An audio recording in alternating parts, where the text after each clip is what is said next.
Hi, I'm Salarah Starre and welcome to the Salarah Starre podcast. With over 20 years of experience, I've had the privilege of working with thousands worldwide and sharing my expertise across various media platforms. This podcast is your go-to resource for mastering manifestation and unlocking your ultimate magnetism. Hit subscribe so you never miss an episode, and let's dive in.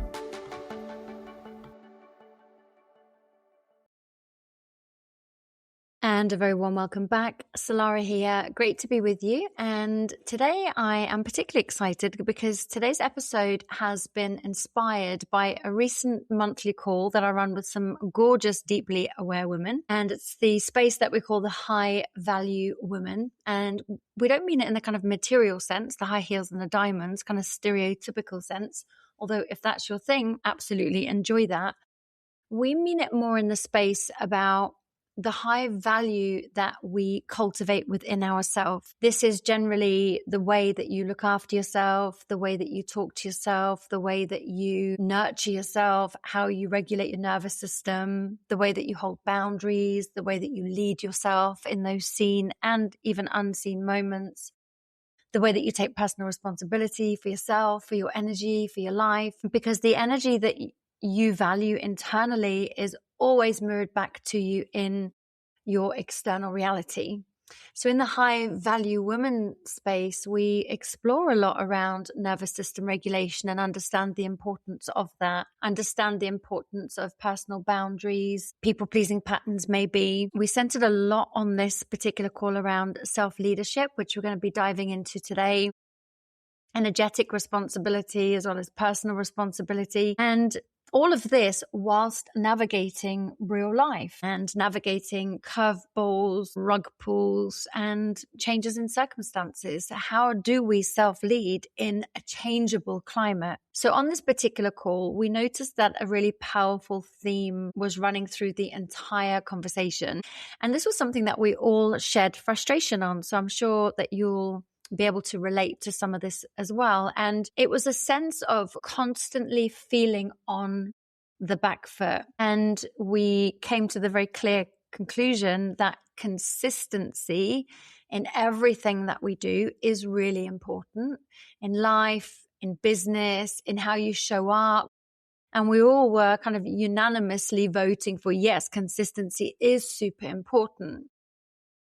But what came with that was also super interesting as well. And there's this feeling of being on the back foot, but that comes with not feeling good enough, that feeling of exhaustion, that feeling of no matter how much you do, there's still more to do. And with that in mind, we also started to talk about how life doesn't move in straight lines.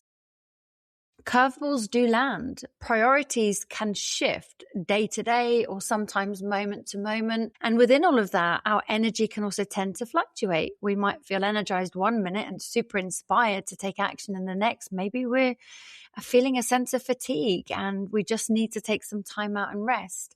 And then what we had planned changes and maybe it might not be possible anymore. And this is where a lot of internal conflict can begin. So on the one hand, there is that structured, forward-moving part of us that wants that discipline, that momentum, and that progress. And then on the other hand, there's a more feminine aspect to our being who's kind of intuitive, knowing, understand that flow matters and that honoring timing and capacity and energy. It's not a weakness, but it's wisdom. And trying to hold both at once creates tension. So how do we master that? Because it's that tension that can then end up causing us chaos and taking action from a stressed energy rather than an energy of flow. So in order to understand this in my own mind, I kind of created a bit of a metaphor. So if you imagine a pond in your mind, now, when something, I guess like a stone or a rock, lands in the center of that pond, the ripples naturally move outwards and the entire ecosystem responds to what is at the core. So the effect of that stone and the effect of that rock, the whole of the environment of that pond will be affected by it. So now it's important we ask ourselves, well, what happens when we're not steady at the center? what happens when our nervous system is stretched, it's pressured, self-critical maybe, and then we try to either build health, business, lead a family, grow a relationship, and stay consistent, and even hit our goals. Like, what happens in those kind of scenarios? And most of us assume that the solution is simple. So automatically, we think we're not doing enough. We then tend to try and do more. We tend to push ourselves even harder. We try and be even more disciplined. We try and be even more productive. But none of that is ever the issue. As we discussed on this call, the issue is actual leadership. So when the center of the pond, the center of our own being is dysregulated, the ripple effect then touches everything. It touches our decisions, our tone, our creativity, our sleep, our relationships, and we misinterpret the wobble in our life as proof that we're not doing enough, when in reality it's a signal that the center needs attention. So the problem isn't ever really about consistency. It's the quality of what happens in the center.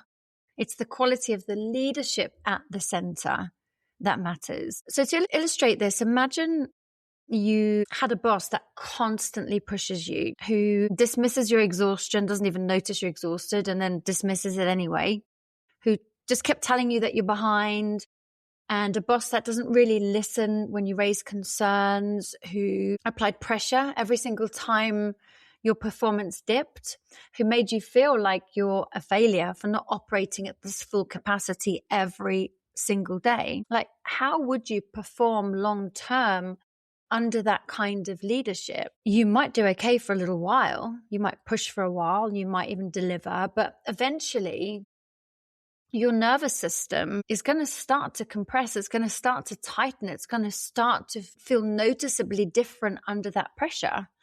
And then you go into fight or flight, into survival mode. So creativity then starts to lessen. Motivation starts to dip. And I reckon resentment would probably build as well, not to mention performance would be an issue. It would be inconsistent and it would wobble. Now imagine another kind of leader, on the other hand, one who sees your strengths, one who understands timing, one who helps you to pivot when plans change, one who is able to distinguish between feedback and failure, one who holds standards, but also holds you, who cares about you, who listens to you, who helps you problem solve rather than shame you. So under that kind of leadership, you would still be accountable, you would still grow, but you would feel more supported. You would feel much more stable, you'd feel steadier, and as a result of all of that, no doubt more resilient and probably perform better in the long term. So now this is where we've got to look at what kind of leader lives inside of you. Is it the first one? The one that pushes you, shames you, dictates to you? The second one who understands you, who encourages you, who supports you? Because the voice that you lead yourself with determines the ecosystem of the whole of your life, just like the stone on the rock in the middle of the pond. So if you lead yourself like this internal dictator, this fear-based, urgent, unforgiving dictator, your nervous system will respond accordingly. And if we think about this from a law of attraction perspective, your external world will mirror your internal pressure. So you're only going to attract more of the same. You're only going to attract more urgency, more chaos, more situations that confirm the belief that you're behind and that you need to push harder. But if you lead yourself with grounded, kind, conscious authority, clear but kind, firm but regulated, then the ripple effect is going to be completely different. You're going to make better decisions. You're going to communicate differently. You're going to show up with steadiness, and life is going to begin to mirror that steadiness back to you as well. So your internal leadership style becomes the seed energy of everything that then happens in your life. And just like the stone or the rock in the pond, seeds will always ripple outward into your life. The seed energy will always ripple out. So this is where the conversation around inner conflict becomes even more important. Because when you hear yourself say, oh my goodness, I'm absolutely shattered, I just need to rest. And immediately you hit by, well, you can't rest. You have too much to do. Well, what happens? You're going to fall behind. What if you let so-and-so down? And it just goes on and on. Then you're witnessing that leadership style in real time. Where, of course, unless you get the other one, that when you say, I'm absolutely shattered, I just need to rest. And then you get the other leader that says, I hear you. Actually, by resting, you'll probably end up feeling better and being more productive and bringing more of yourself and your creativity. So yeah, it's important you rest, important to look after yourself first. That is the regulated voice. That is the voice that speaks from love and kindness and from the body, if you like. It's present and it's honest. And the other voice is kind of protective. It speaks from fear. It catastrophizes. It assumes danger in slowing down. But actually, there's more danger in not slowing down. And that protective voice, it's not random either, by the way. It's often rooted in some deeper underlying core beliefs that productivity equals worth and that rest equals failure. And that slowing down leads to instability. And you have to prove yourself in order to be safe or in order to be successful.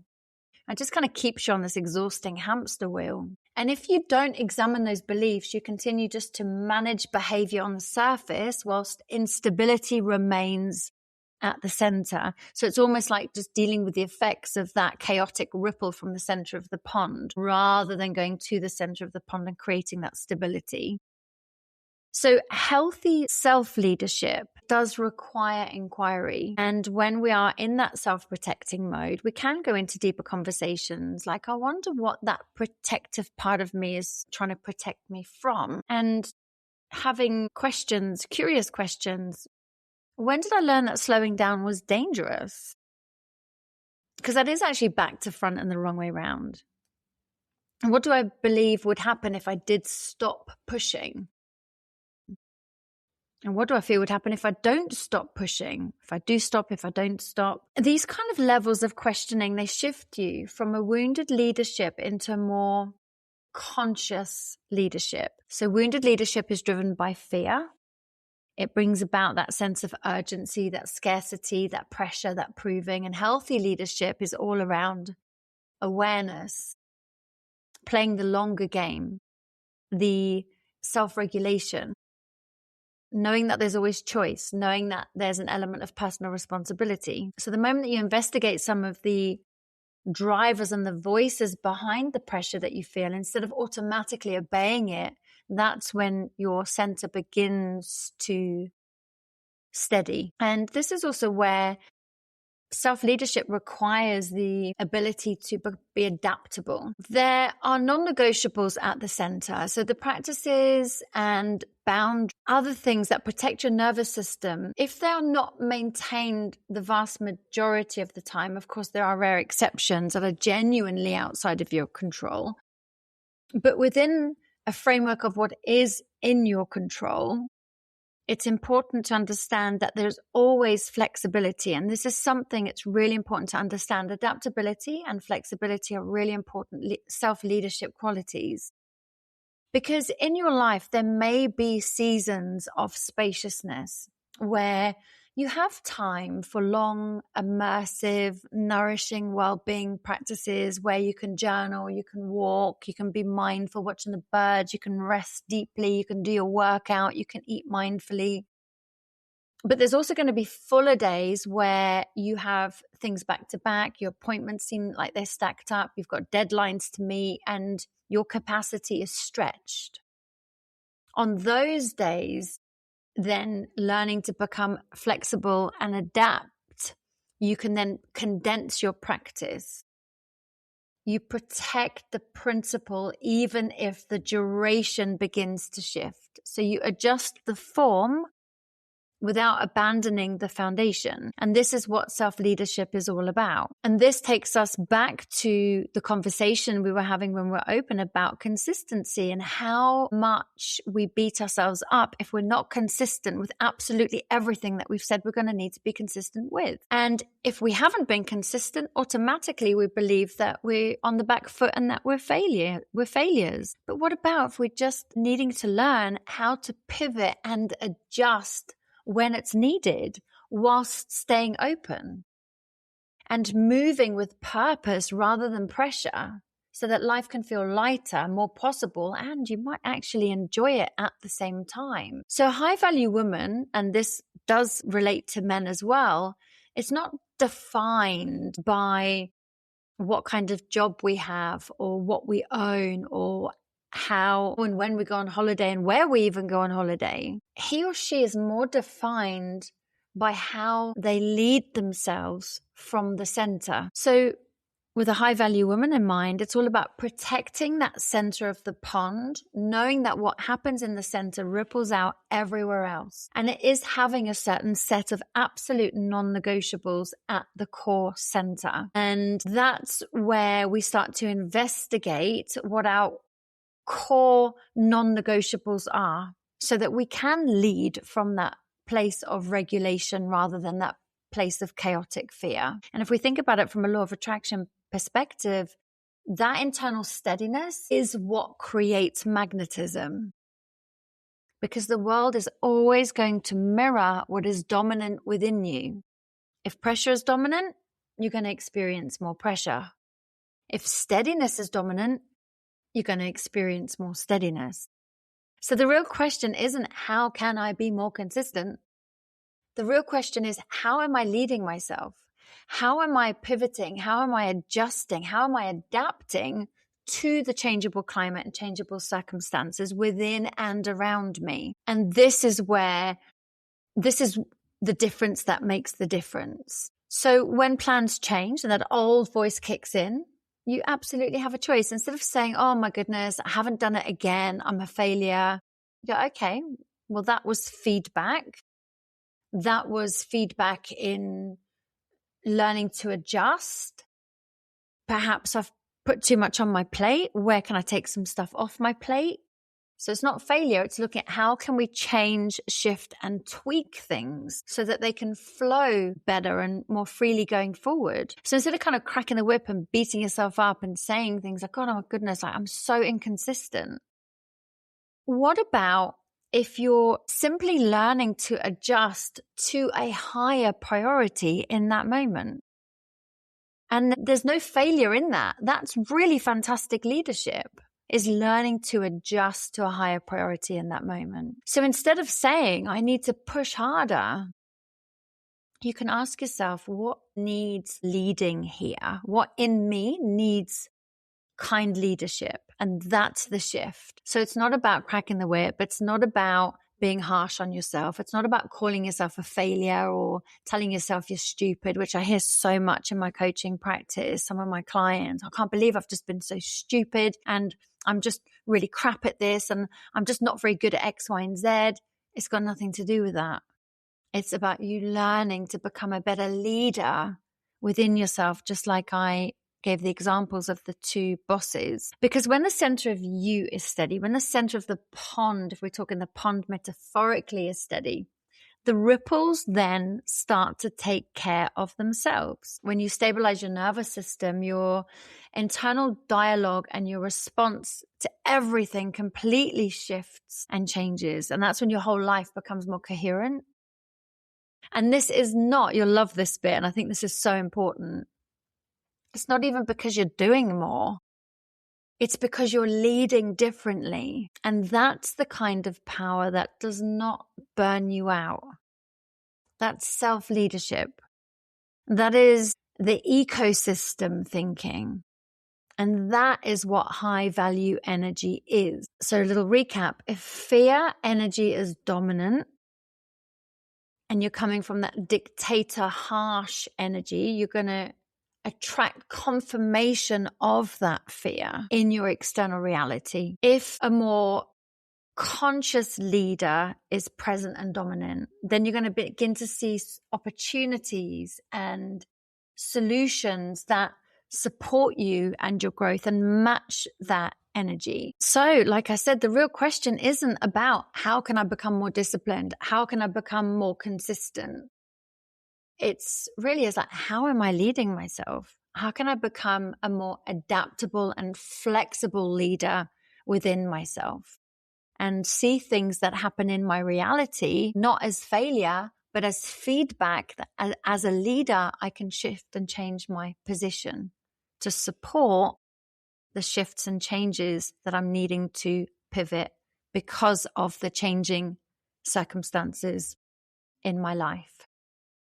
So are you leading like a dictator or a wise, regulated authority? Remember, when your center is steady, then the ripples are going to absolutely take care of themselves. And that, my friends, is the pathway to having that higher value energy. It's been lovely to be with you. I would love to have your feedback on this. If you get a chance, just drop me a little email. Let me know how you found this episode. What kind of leader are you? What small changes can you make to have an awareness around where I might be leading myself in this dictator energy, and how can I pivot? How can I learn to become a more kinder, supportive internal leader to myself? If this has spoken to you, please feel free to like and share it. If you haven't had a chance yet to leave a little review on one of the platforms you're listening on, I'd much appreciate that. It helps me reach a lot more people. And in the meantime, take care of yourselves, and I look forward to being back with you the same time next week. Take care. Bye for now. Thank you for tuning in to the Salarah Starre podcast. If you enjoyed this episode, make sure that you hit subscribe so that you never miss out. And you can stay connected with me on Instagram at Salarah Starre. And for even more inspiration and explore my courses and coaching at salarahstarre.com. You deserve to live a deeply connected and fulfilling life. And it's only you that can make it happen.